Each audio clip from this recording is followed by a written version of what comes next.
Unspoiled Network podcast. This is Spoil Me, covering the Immortal Great Souls series, the Rascor Plains, chapters 36 through 40. In these chapters, Scorio pushes himself to the very brink in order to get all of this coal out of his system. And it turns out that he wasn't told. Basically, you don't have to push through to the very end when all of it is gone. That feels like some fine print that should probably have been told to him. I got some, I don't know, I'm a little bitter. Welcome to Spoil Me.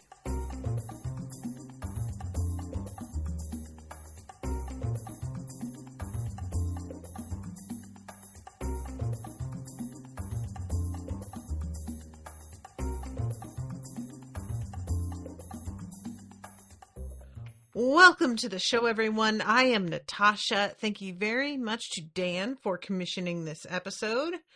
Dan, we were talking about cider before I started, and I asked which state grows the most apples, and it's Washington, which I didn't know.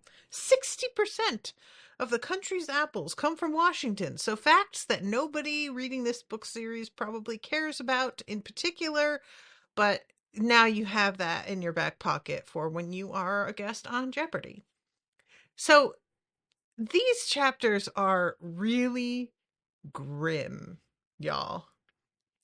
It is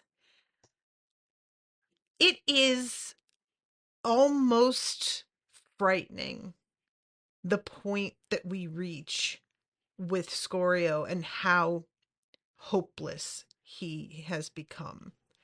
And I think that it's sort of like a fascinating look at exactly the kind of thing that I started off this podcast sort of worried about, where I had said that you can really push people and get them past their comfort zone so that they improve in that way.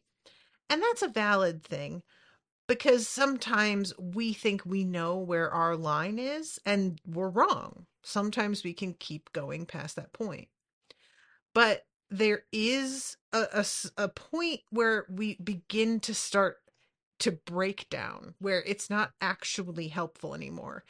And I feel like a lot of fiction sort of tries to pretend that line isn't there, that just pushing endlessly is going to always turn out for the best, and that the only thing standing in the way of anybody doing better is that they needed a person who was almost cruel in their lives to really drive them. And I just, it's the sort of thing for me that I have a really complicated relationship with authority figures, where I simultaneously want their approval, but also want to say, fuck you, I'll do what I want when somebody tells me what to do. And so I often really struggle with what I what I think will work best for me in terms of pushing for maximum effort.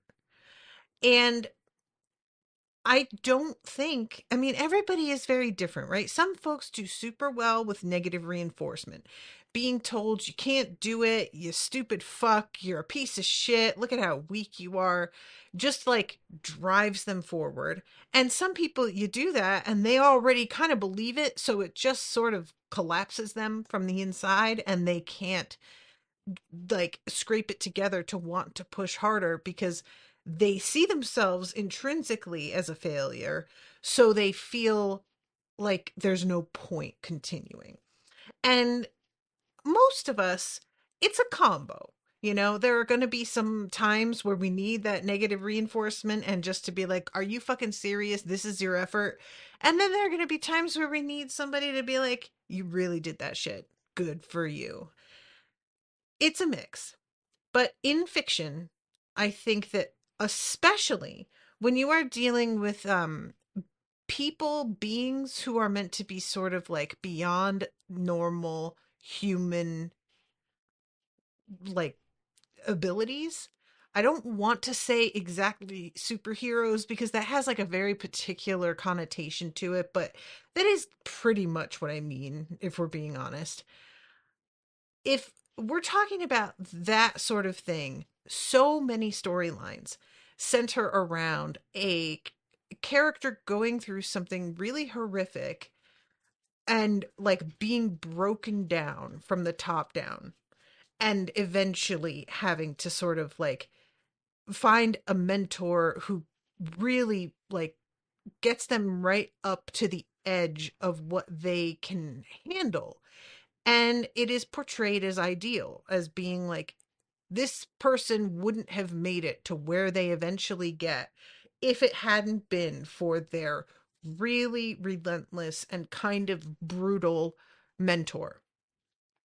And like I said, I was concerned with this book that it was going to be that sort of messaging because of how hard Scorio pushes himself in the beginning. And just thinking, is this going to be a very sort of single minded storyline where it's honestly real fantasy? And something about all of this, and Phil, if you are listening, I would be curious to know if you are somebody who is into actual real life fitness, because I feel like the sense I'm getting from the writing is hitting a note of truth for me that only somebody who has really pushed themselves physically is going to get. And I'm not going to try and pretend that I have been through like a boot camp or anything because I haven't. But I have pushed myself physically a couple of times in my life. One time, the one that I think is the most influential that I remember the most strongly was a 3-day hike through Guatemala through the mountains. And I barely made it to the end of it. And it was a huge accomplishment and I was so proud. And yet during it was not a good time, guys. And 3 days doesn't sound that long, but it was a very high elevation, so I was having trouble breathing. It turned out I have asthma, which I didn't know until like we were in this environment. And it was 12 hours a day of fucking hiking, not walking, straight up hiking. And it was a lot, and I was not ready. And you can make yourself go if you need to, but there is going to be a spot where it's not benefiting you in any sense anymore. Um, so 3 days, obviously, that's not getting you to that place, but I can understand how it would work. And this is the the thing that I think is the most upsetting, really, is the word I want, I think, of this section is the fact that Scorio and Naomi are completely separated from the rest of their class, so to speak. I know that's not really the situation that we are in, but it still feels appropriate. We are not dealing with everybody being in the same place yet. Even now, there has just never really been true equity for our friends, and it's just, it really is frustrating, it's saddening, and it's absolutely the conversation that he has with Jova later, you guys. I mean, girl, what are you doing? I have never been so startled at the way a character turned a corner in my personal estimation as I was with Jova, because this bitch really just said some shit. And it was not only in my opinion, straight up untrue. It was also, I think, a defensive reaction. And so that made it actually like less like angering and more saddening in a way. So we'll get there. We'll get there. But so let's start from the beginning. We find out what our guys have to do. The last chapter ended with Scorio and Naomi being separated, and the others are being sent to sit and basically temper themselves in this really good quality mana. And Scorio and Naomi are sent to break rocks. Oh my God. Dan says, I feel like someone said go kick rocks to Phil and a light bulb went off. This is like the most physical labor. If you have not, like as a listener, if you have not tried to do work like splitting wood or using like a pick on stone or something like that, it is difficult to explain how much harder that work is than you think it's going to be, and how much faster you are going to get tired than you think you will. Scorio and Naomi, it takes a little while for them to really start to be fatigued because they are already in quite good shape. I am not. And I was doing something recently and I can't even remember, but it was a pick and I can't remember what I was doing it for. I think I was trying to get gravel because I have a gravel driveway out of the edges so that I could actually put some like uh some stakes into the ground because the stakes wouldn't go in there. It was stone. So I was using this pick and it was so fucking exhausting, you guys. I went in there really thinking that I was going to be able to do one whole side of my driveway that day. And I got like 3 feet, maybe, of it picked out. And I was ready to collapse. I was sweating. I was breathing hard. My arms were shaking. It is unbelievable. And that is part of the reason why, like, some people just do this sort of labor as essentially like a CrossFit activity, because it is a chore that actually does practical work if you're in a setting where that's necessary, but also it involves so many different muscles in your body that you don't usually use. So it really targets a lot. It's like this massive compound movement. And there are a couple people on TikTok, one person in particular that I'm thinking of who is extraordinarily good looking guy who just splits wood on camera, and that's not a euphemism. I'm talking literally with an axe and a stump and a piece of wood on top. And he just splits wood. And sometimes he has a shirt on and sometimes he has a shirt off. And that's all he does. And he's in insane shape. I don't think all he's doing to get that fit is splitting wood. But I think that when he does a few splits and you see a man in that kind of shape breathing hard, that gives you a really good idea of how tough this is. So these two, like, it starts off with him just being like, this is bullshit, yada yada. And Naomi is not interested. She tells him to quit his whining because she warned him that training on coal would ruin us. And later on, he theorizes to himself that she is basically feeling a lot of resentment toward him because of feeling as if he is responsible for putting them in the position they are currently in. And I think that maybe that's partially true. I think it's probably an oversimplification. I can't help but suspect that she knows better than to just lay it all at his feet, but also it's like the urge for her to just want to blame somebody, that's a difficult thing to overcome in anybody. It's always really nice to be able to just point to somebody and be like, this is your fault. So I think probably she's struggling a little bit with that and the guilt of knowing that that's not really fair, but also maybe they wouldn't be in this position the thing is, though, they wouldn't actually be here at all if it weren't for what he were had accomplished because of pushing himself with Cole. So it's really a moot point, you know? Um, oh my God. Sorry, Dan is in the chat. He says chopping wood is one of the most calorie intensive activities. If I recall, lumberjacks cutting trees with saws need like 6,000 calories. That is bonkers. God damn, with saws. Yeah, that's like a back and forth. Like, I have to do rows in my workout. And I do like a total of 45, and it is my arms are shaking.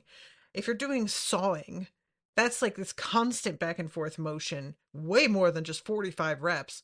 That makes sense. Um so the two of them get into this and start off the way. It's so funny because I read this section twice, and you know I know that eventually we're at a point where we are literally months in, and here they're talking and Scorio says something like, I think they intend for us to do this all day. And I just wanted to be like, oh, sweetie, so much longer than all day. Like, so much longer than that. Um, and after they get like too tired with this, they have Crush come in, who wrestles with them. And they're meant to like fucking push back. They have to try their best to fight back. And that's the part of this that's so frustrating. And I appreciated very much the way that this was worded, because later on it's mentioned that like uh everybody kind of wants to help, but the problem is that the nature of what this work is the struggle is the point. So it's not like, oh, we'll help you clear the rocks and that will make this go better for you. No, the rocks are just the means to reach absolute exhaustion. So doing anything to help hinders them and will draw this out even further, which is just really, that's difficult. That one, that got me a little bit, you guys. I'm not gonna lie. I was just like, God, that sucks. I am just so used to anything difficult there ultimately being the answer of like, well, just get help with it. And even though I'm not somebody who often accepts help, I can at least recognize that it would probably be good for me if I did do that. But when it's no, helping is going to fuck you up though, that's really a shame. So I'm gonna like, there's a lot of this is one of those types of scenarios that I often wonder whether the writer had difficulty, because the thing that you need to manage in this sort of section of a story is you have to get across the tedium of the activity, the length of time, the way it wears on a person, but you also can't bore your reader. So you have to make it clear that your characters are bored as fuck, but you don't want your readers to feel that way. And that is a very fine line to walk, and I think that he really manages it. Um so the way that the two of them, just when they find out that they have to wrestle Crush and how fucking depressed they are. um Leonis was telling a joke and had Zala and Leonci laughing weakly, Damien grinning, but they all froze at the sight of Naomi and Scorio. Go inside and refresh yourselves, said Damien. Go on now. The others pulled away with obvious reluctance, leaving the Dreadblaze to approach. It's hard work, and I know it's not glamorous, but if you don't purge now, you'll make Flame Vault in a couple of years and probably never reach Dreadblaze. Think of this like lancing a blister. You need to get that coal out. And the repetitiveness is so, it's just so depressing and very literally, as it turns out, depressing. So we get the talk here of the fact that as time goes on, there's a gulf that is growing between Scorio and his old friends. And this is not to say that they are looking down on him. That's not fair. But it is an inevitability when you are doing a completely separate thing and you aren't like even seeing each other at the end of the day between meals and stuff, because it turns out like the all of them are so exhausted that they can't stay awake to like for when their friends come back from their training. So Scorio is already asleep when everybody turns up, and he also sleeps later than they do. So they are gone when he gets up, and he's also eating like his body weight and not gaining any weight because he is doing such labor that he is putting on, he's shedding basically like all fat and putting on a ton of muscle, which is also what is happening with Lianxi. And y'all, I have really got to say, the fact that this gulf is created amongst them is the part that broke my heart the most. And I didn't believe that it was going to be like a permanent thing, but I really was so saddened because it's not, I understand how this would happen. I definitely get it. But you just feel like this is a time where he needs support so specifically. And to be particularly alone at this time just really fucking sucks.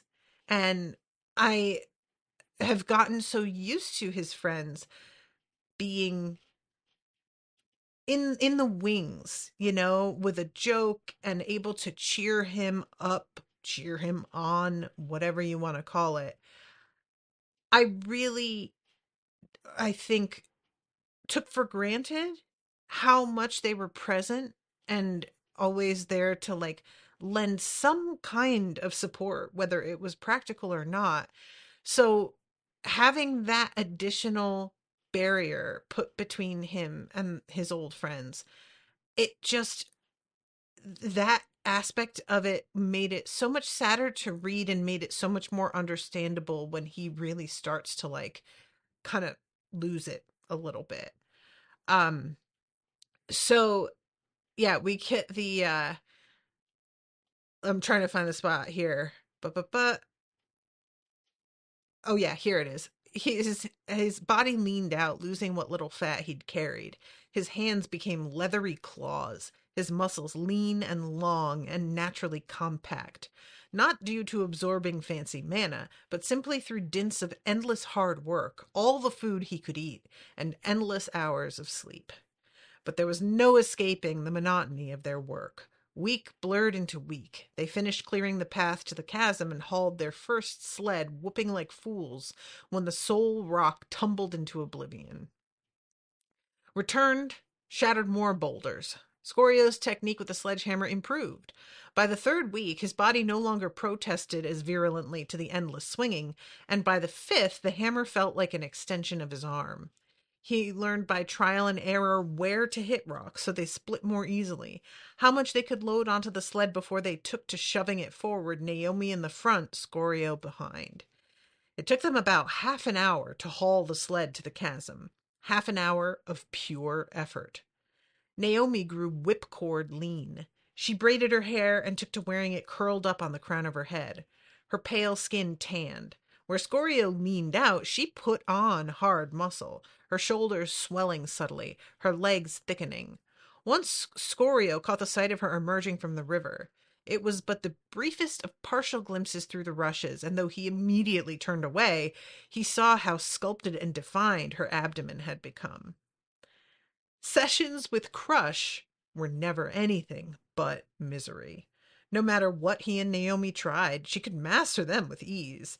She revealed once that she'd tempered herself as a tombspark in iron mana during a long stint at the Fury Spires. Even without igniting, it felt like wrestling with a machine.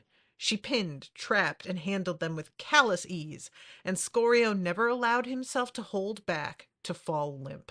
Always he strained, and always he ended the training session on his side, gagging and spitting and heaving for breath.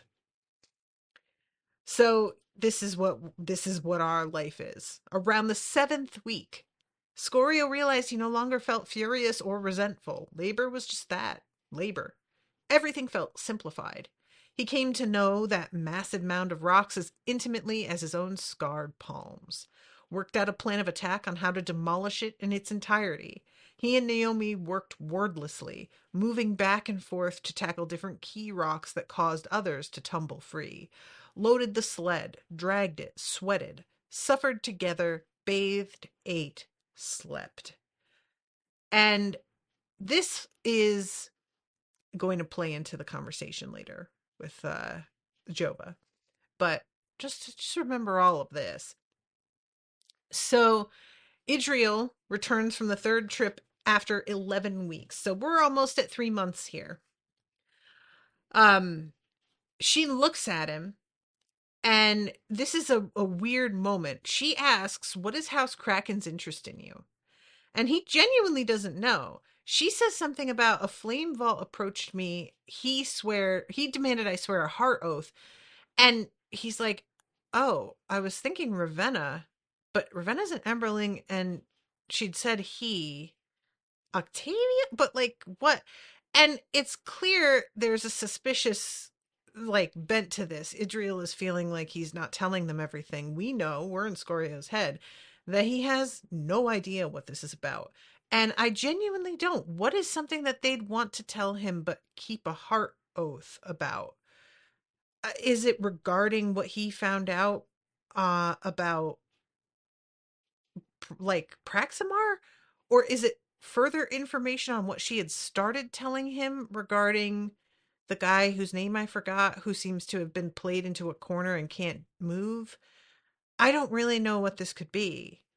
Um, so there's the movement forward until Jova hits Flame Vault. And she comes out and she uh pulls some stone up in a way that felt very much to me like she was showing off to the two of them how easily she can do the thing that they are having to labor to do. It doesn't feel like Scorio sees it that way, and I was kind of surprised. Has I just think that he doesn't realize how upset the conversation they had made her. So he is underestimating how willing she would be to do something petty to put him in his place, because he just doesn't get the fact that she is genuinely fucking ticked. And part of me is like, oh, that's precious. Just the fact that he really seems to not get it. And then there's a part of me that is like, my guy, I mean, I don't blame him because he doesn't understand her. And, like, to be fair, she hasn't let him understand her, So I, this is not his fault exactly, but it's just funny to me that the sort of, like, nastiness of the way I interpreted this interaction did not seem to even occur to him. Um, and it says he discussed the matter with Naomi early on. Her opinion was that Jova was all pride and no sense. Scorio thought it went deeper than that. Their argument had wounded her more than he'd anticipated, and those words she'd said when they'd thought they were dying to the Ixithilians. I thought like the last time we met. Nothing more than a fragment, but the sorrow in her voice, the hungry wistfulness, it was all too easy to imagine what could have happened. The night you came to talk to me, I'm sorry, Scorio. I need to go help. And it does sort of feel like there must have been something, like, romantic between them, but, it may just sound that way. So she pulls a slab of rock the size of a coffin off the mound. It flies towards her, and she steps on it and rises into the air like the fucking Green Goblin off to throw pumpkin bombs. And we find out this is her power, that she is able to control stone down to actual sand. Like, once it's sand, then we're too far and she can't do anything with that. But until then, we are that is well within her power, which is truly bonkers shit. Anytime that somebody has the ability to handle whole a category of element or object as broad as rock. I mean, so many things are rock, you know? You really have somebody who is going to be able to do a lot. And everybody is extremely like, oh, okay. So that's why she's so fucking dangerous and people are so impressed with her. She has this power that she could basically like make gravel turn into a human-sized like a blender basically, you know. So yeah, the she's tempered her body with bronze. Even Leonci sounded envious, which is rarely done outside of the Tellurian band. No wonder Damien's been so invested in ranking her up. She's an incredible prize for Manticore. If she stays, said Naomi dourly. I think she'll stay. She gets along really well with Damien. He makes her laugh. Laugh? This is Jova we're speaking about? He's charming, Leonshi shrugged. Though he's been focusing on Jova, it's hard to resist, though. The few times he's spoken directly to me, I've felt like an awkward teenager, all elbows and knees. What does that even mean? Asked Naomi. Elbows and knees? No, he's just a manipulative man who knows how to smile when others hesitate. It's called charisma, said Leonis heavily, and he's got it in spades.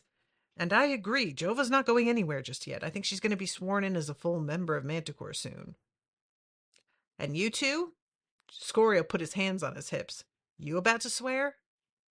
They exchanged a glance. Truthfully, Leonis grimaced. We're waiting to see how you both fare. We're not swearing without you. Bah, said Naomi, throwing up her hands and stalking away. Thanks. Scorio felt warmth steal into his heart. It had been too long, too many weeks since he'd felt connected with his friends. But I've a ways to go yet. Don't let me hold you back. You haven't yet, Leona sighed and cracked his neck. Anyways, it's time to eat. And then we have the little bit where he's asking how Scorio can eat so much but not put on weight. And she tells Leonis that maybe he could just like pull back on the fucking beers, and he basically behaves as if she told him to shove his head up his ass. And yeah, this moment of Naomi saying bah and walking away, I just think she doesn't know how to cope with them being like considerate of her progress. I really just think that's all it is. That it's touching. She is touched and she doesn't know what to say, and she feels so awkward and weird that she just reacts with anger, which I know people like this. And you know, you just have to learn that that's how they are, and sometimes the way they react to things is not it is not what you would expect, or it's not like what aligns with the commonly understood like reaction that indicates pleasure from somebody, but that's just what they're like, and you'd learn to see the signs.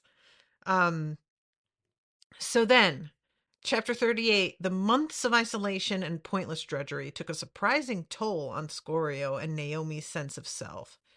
Scorio realized it one rare night as he lay in his bunk, body drained past exhaustion, his skin feverish, his mouth parched, debating whether to get up for a drink of water or just lie there till sleep claimed him once more. He didn't feel like a part of Manticore. He and Naomi had become a subclass.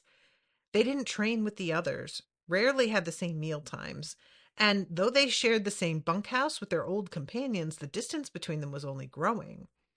Leonis, Leonshi, Zala, and Juniper had become very close over the past few months and developed their own friendship, their own inside jokes, an easy camaraderie that fell apart when they tried to include Scorio and Naomi.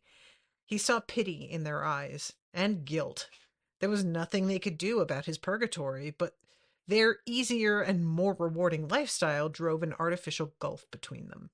And it changed him as well. He'd taken to keeping his eyes trained on the ground when he walked about camp. He hadn't developed friendships with the local manticores. He hadn't exchanged words with the Dreadblaze in weeks. And apparently Idriel is like checking them out to see how they're doing. And every time she like looks at him and then shakes her head, he just like floods with tears. And then it says, shame. That was the word for it. And that's exactly when it's like he looks at the ground, I'm like, oh boy. Yeah, we're in a different place now. This is no longer I'm pushing it and doing the work. This is a real like sadness and a sort of futility, a feeling of like we're never going to get there. And once you start breaking into like shame, that kind of damages is it's a particularly difficult thing to undo, I think. So once I realized he was here mentally, this is when I began to get genuinely alarmed. Um so let's see. Scorio grimaced and turned over on his side to stare at the wall. In some ways, he'd benefited. There was no denying the lean, wolf-like state his body had transformed into. He felt impervious to pain, to exhaustion. Months of pathetic wrestling with Crush, or whatever flame vault showed up to humiliate them, had left him wiry and wily, cunning and quick.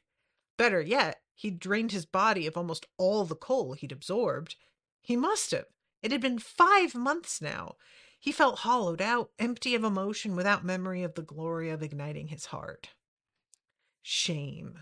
He didn't want to meet anyone's eyes anymore because he didn't want to see their pity, or worse, their amusement. And he had nobody to blame but himself. Earlier that day, he'd tipped the sled so that a half-dozen rocks clattered into the chasm, and in his exhaustion, he'd slipped. His foot had gone out from under him. He'd probably just have crashed down on his ass, but his stomach had lurched, the chasm had yawned, and for a second he thought he was going over. And he hadn't been too fussed about it. If I fall, I fall. Naomi had grabbed his shoulder and hauled him back, scolding him furiously all the way back to the diminished mound.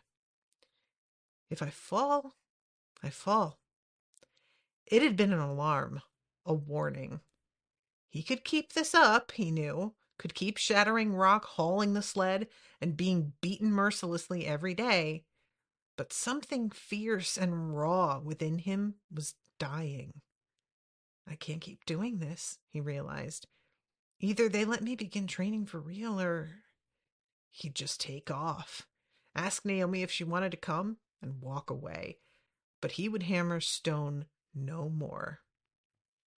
So, I love this. The realization that he has reached his line. You know, this is an important thing to be able to tell because it can be very deceiving. Sometimes you think you've reached it and you haven't really, if you had somebody else or an external factor really pushing you.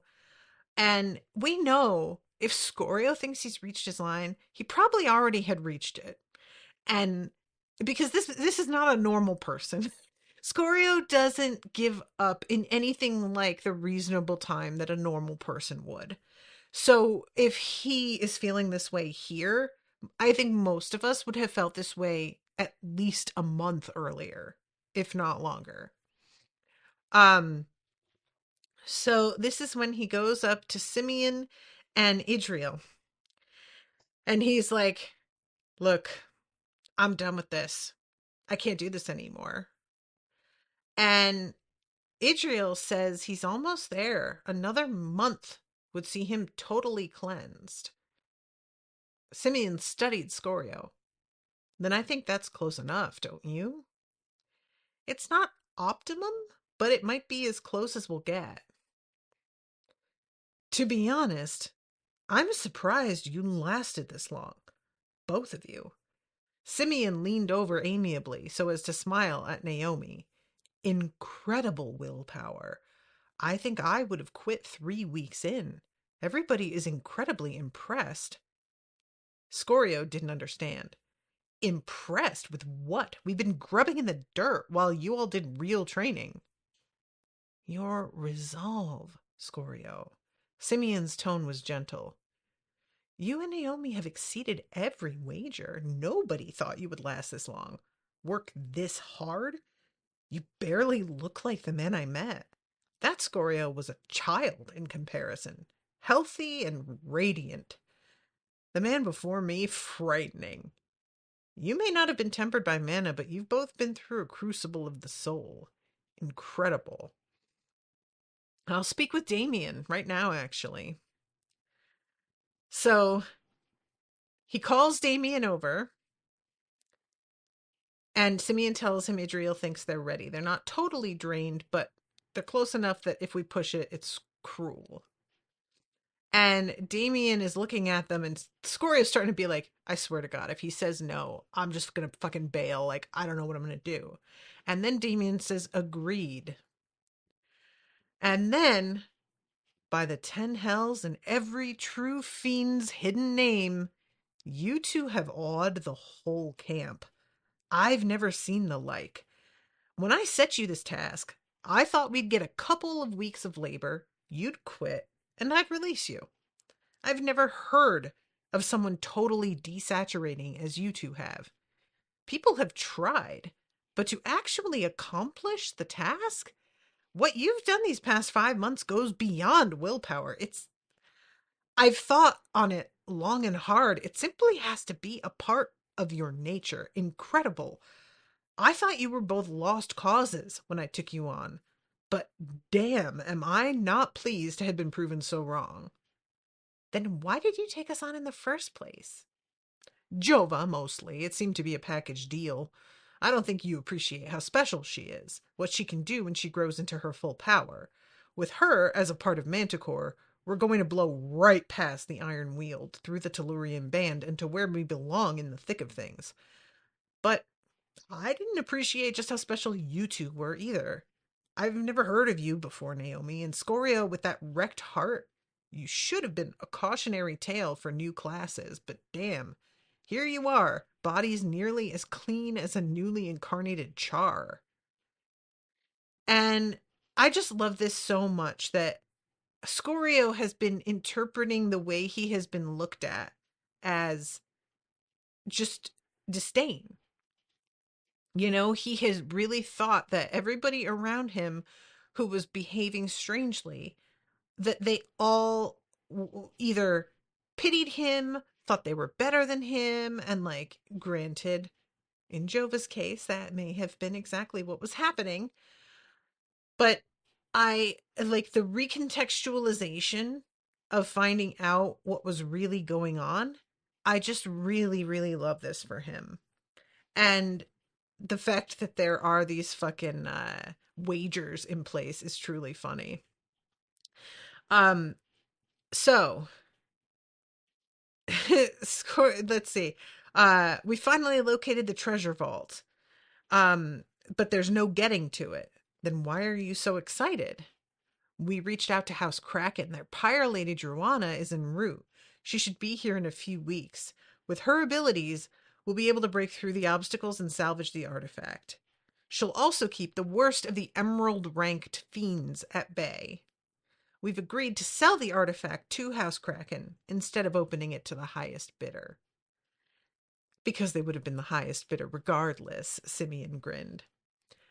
Unfortunately, Druana, I don't believe, makes it. It's possible she's still alive, that the body that he's carrying later is her unconscious, but it seems pretty bad. We shall see.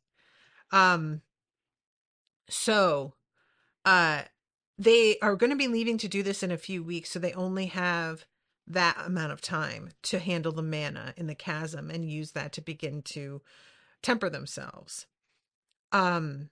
Start sealing up those cracks, and we'll ply you with such powerful mana that you'll be spinning in your sleep. The worst is behind you. Now you get to soak in that sweet, sweet mana and start tempering yourself anew. And they're going to be using bronze and iron. You'll be stronger, tougher, and far quicker than you would have been before. That, and you will have built the best foundation possible for your eventual rise to Pyre Lord. So, Scorio starts to be like, all right, let's do this. And Simeon's like, you know what? No. You look like shit. The two of you are fucked up. Go to sleep, have something to eat, take a day, and then you will start. One day is not going to cost you anything. And trust me, y'all need it. You are not okay. You can't see it, but I promise you. And then the two of them have their moment of looking at each other, Scorio and Naomi, and just realizing, like, oh my God, we fucking did it. We're finally out on the other side. So then we have the conversation with Jova. I'm going to be going over time a little. I can tell already. I'm only on chapter 39, and this is going to take a minute. So Scorio, she's like, makes a comment. Do you miss it already? Because he's staring at the rocks that he's been breaking. And he says, after all this time, not taking up the hammer feels like when you think there's another step on a flight of stairs and you stumble. And she says, perhaps you'd found your vocation. Perhaps. If she wanted to get a rise out of him, she'd have to work harder. Congratulations, by the way, on your ascension. Thanks. Guess I'm more than a punching bag at last. You were always more than that. That so? I was led to believe otherwise. Foolish of me. I'm sorry if I offended you. Worst kind of apology, by the way, Scorio. Saying I am sorry I offended you. He follows up well. So when he says I was rude and out of line, makes up for it. But guys, don't start an apology with that sort of thing, because you need to be apologizing for your behavior, not for your effect on the other person, as much as it feels like that's what you should be addressing. So she says apology accepted. Um, so I was thinking maybe, but as it turns out, that is not the vibe. All right. Uh, Vault, it turns out, is the one that's like running this elevator thing, and it turns out he offended Damien. I guess it pays to stay on his good side. She turned her head to stare at him directly. It does. You asked him about the herdsman? I thought you'd forgotten all about that. You thought wrong. She frowned and looked ahead once more. I did. He didn't recognize the term. They passed through the waterfall cavern, then back into darkness. And Scorio is just kind of enjoying this because he hasn't done this in months. She's been doing this like every day, so it's nothing. But as they are going down, he's just really looking around like, oh, finally back here again. So they get off on this level, and it's bronze. I'm not going to give you a tour, so don't hold your breath. This is as far as the elevator goes. From here, great souls descend by flight or through this cavern system hollowed out in the walls. So he says, Damien, share with you what I'm meant to do. You're to focus on healing your heart. Listen, I know I said some idiotic things back in Bastion, but that was ages ago. Are you still upset with me? Upset? No, Scorio. I was, but I realized my mistake soon after arriving here. You weren't my peer. I don't need to take your insults seriously. On some level, you never were my equal. You gambled everything for your momentary victory, and for a second, you shone brightly, but it was just an illusion. One day you might undo the damage you did to yourself, heal that broken heart of yours, and eke out an ascension to Flame Vault. But by the time that happens, I'll be long gone, and in the company of those who value hard, honest work and achieving lasting success. So, no, Scorio, I'm not upset with you. How could I be? This is hilarious. Jova, you just said to this man who worked for 5 months to get the coal out of his system that you're going to be around people who value hard, honest work and achieve lasting success. Jova, sweetie, you are a moron. I know you're hurt. You're trying to act like you're not still upset with him. You deeply are.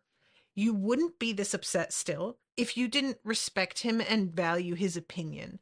So pretending that you're not upset is petty and sad. And pretending that he is not your peer is elitist and shitty. And also an illusion. You're talking about illusion. He was able to break through and do shit that people thought was literally impossible. And yes, he did damage to himself, which he has worked like unendingly to undo at this point. Damage that he did because he was given very few choices. And you are out here trying to act like you are better than him when you haven't been put through that kind of challenge at all that I have seen. And I'm not sure you would do so well, frankly, Jova. You have got people out here kissing your ass. And I understand that past lives matter here. I get that. But I don't think it's doing you any favors, actually, for everybody to be like bowing to you when they meet you when you haven't even really gotten there yet. And there's something about this that makes me think of like the like nepotism and how people can just be respected due to who their parent is or what they did. It's not like, I'm not trying to say that it's quite the same because in her past lives, she did do the thing. She got there. This is her having earned something, but that was at another time and we're dealing with now.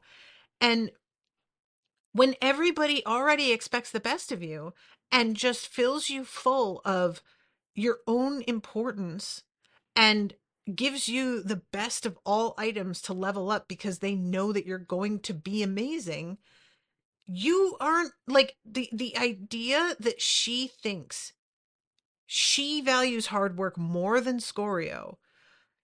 She pushes herself. Don't get me wrong. I'm not trying to like I'm not trying to dismiss her own drive, her own work ethic.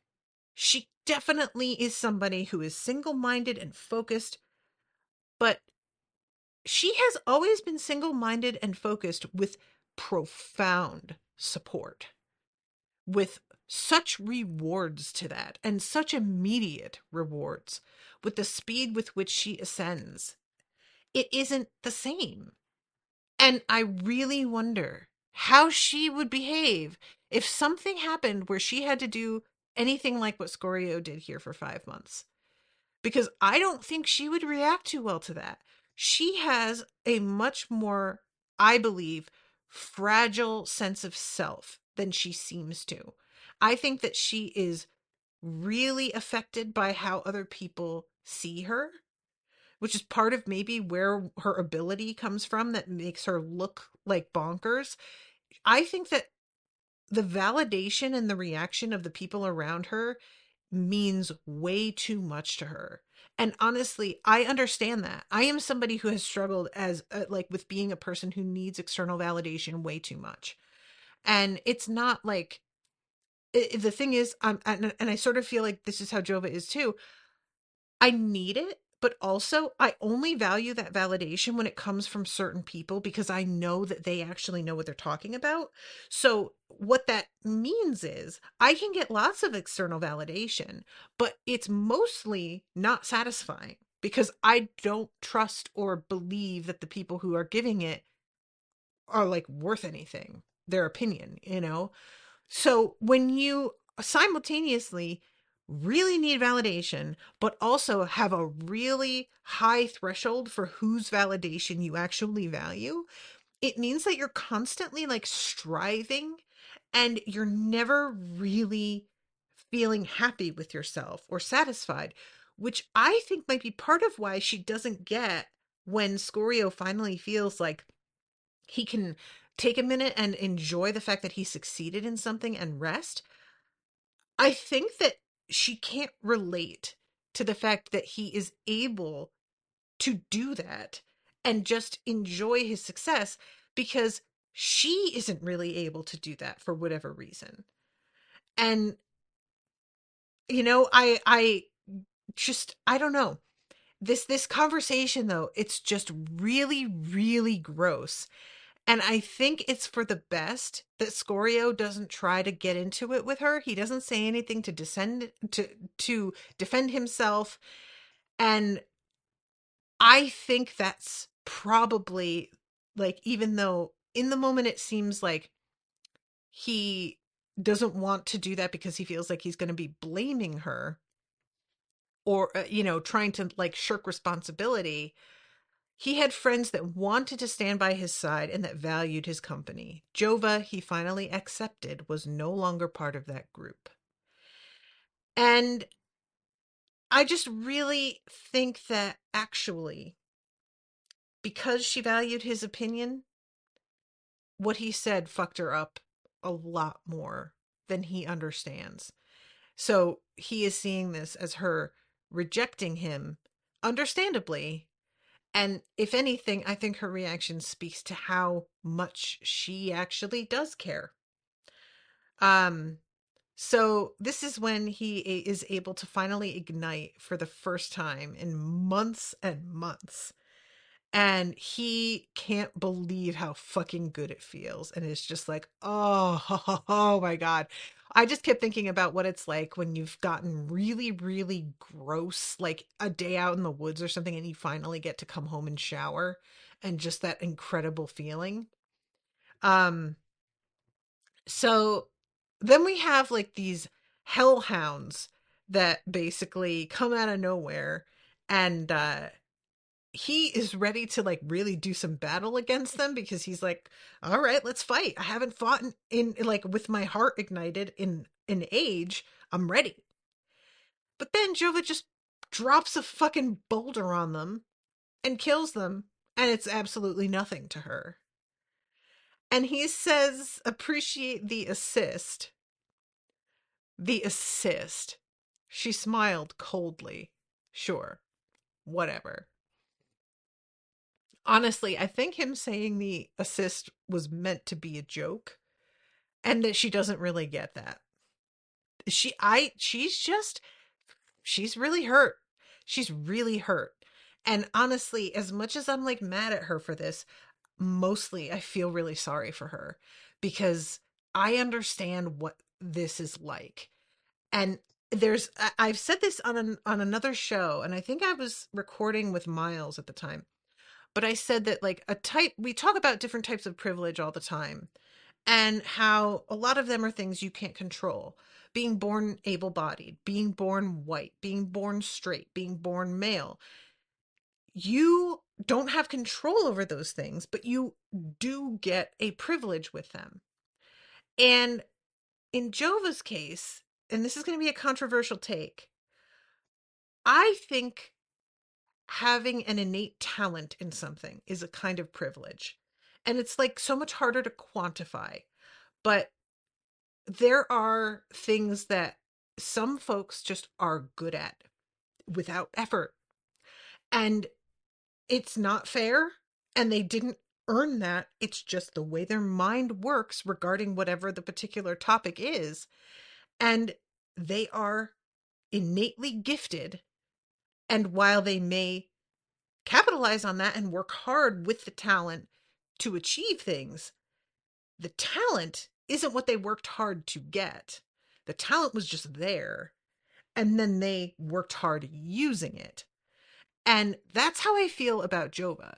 She has this incredible talent, but also based on what we saw with the way that Praximar like distributes the fat crickets and all of those, he does it based on a past lives performance. So if this has happened with like she is getting such insane advantages over everybody else that she doesn't even seem to quite realize or she accepts as her due and thinks that they are appropriate. And I I would just love to see what would happen if she had been in Scorio's position and gotten thrown into a chasm and left to die. But that's neither here nor there at this point. So, chapter 40. Scorio is working on healing his heart, but everything is taking a lot longer to heal than he thought it was going to. He has been really feeling like, okay, I got a lot of the coal out. I'm beginning to temper. Now we're really moving. And it turns out not really. Getting the coal out was definitely the hard part, but it's not exactly easy here. Um, and it said everyone had been correct in their warnings. This was going to take a grueling amount of time, and that galled Scorio. And I do kind of enjoy that even though he gets through the cold part, it's not over yet, you know? And Idriel had left a week ago to fetch House Kraken's members. The plan's simple, for most of you, at any rate. We're going to attempt to rile up the fiends so you'll steer clear of the chasm while we're below. We're going to descend with Druana to the gold level, and she'll manifest her golem so as to break through to the treasure vault. Um, and when Jova says, I can clear the way for you easily, he says, the gold mana will overwhelm you, and there are threats down there that will challenge even us dread blazes. Plus, we want Drana to feel a sense of ownership over this whole process. We want her in our corner when it comes to making sure the transaction goes through. We shouldn't be gone long. We've done everything we can to clear the way. This should be surgical. So, the artifact, it turns out, um, you know how the floating islands summon gold mana? This artifact duplicates that power on a much smaller scale. It can reach deep into the ground and tear free gold mana on demand. Incredibly powerful, and why we've spent more than a year questing for it. It can't help in deep hell, but it'll make a world of difference for House Kraken in the Northern Hemisphere. So, yeah, that is a pretty dope artifact. I'm very curious whether this is all like what he remembers, because who knows what's happened since then. So they get on the sloop and Druana shows up and begins to descend. We have the moment where she recognizes Jova and of course like bows much more deeply to Jova than anybody else. And as they are descending, there's a little bit of a conversation between Scorio and his friends. Um, so I'm trying to find the spot where this happens because Leonis, uh, he brings up the sense of being watched and whether or not Scorio has felt that yet. And Scorio says no, but Zala's like, you will. We have all felt it, and that is the time when you gotta fucking bounce.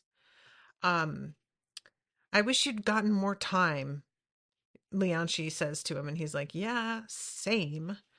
And Leonis is like, you'll be drowning in treasures after this. Just watch. You'll be crying for it to stop. Unlikely, said Scorio, unable to resist a smile. I don't see Jova spending much time with you all anymore.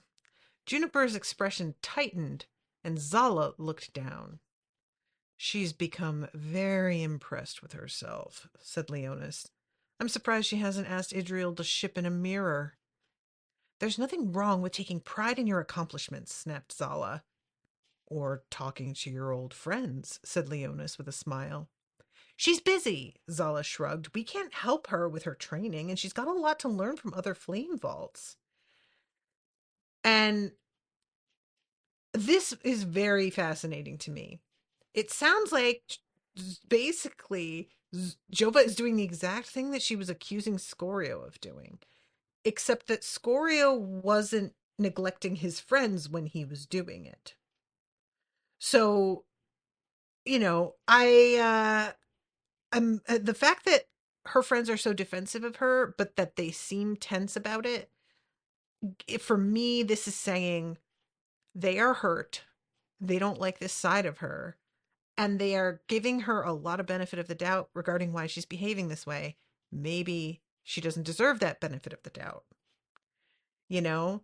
Um But I just the fact that it turns out Scorio has been isolated due to no fault of his own for the type of work he had to do, but that Jova is purposely isolating herself when that's not necessary for her. It's interesting, and she just really does seem like somebody who pushes people away. Um, I'm 10 minutes over here, so I really do have to stop. I'm going to finish this chapter in the next recording because there's not a whole lot left, but I want to like give this the time it deserves to talk about. So there's just a few more chapters, and there is the attack, and then Druana, it seems like, may be dead at the end. But I want to like kind of talk about exactly how this happens. So hopefully, Dan, you understand where I'm coming from on this. But yeah, this is a really, really interesting section. I was very compelled by all of this, and I'm super curious. This relationship with Jova is like a big part of what I've gotten very invested in. So super curious to see how this winds up. Um, all right, I'm going to wrap this up. Thank you again so much to everybody for listening. Appreciate you all so much. Thank you, Dan, for commissioning. And until next time, toodaloo, motherfuckers.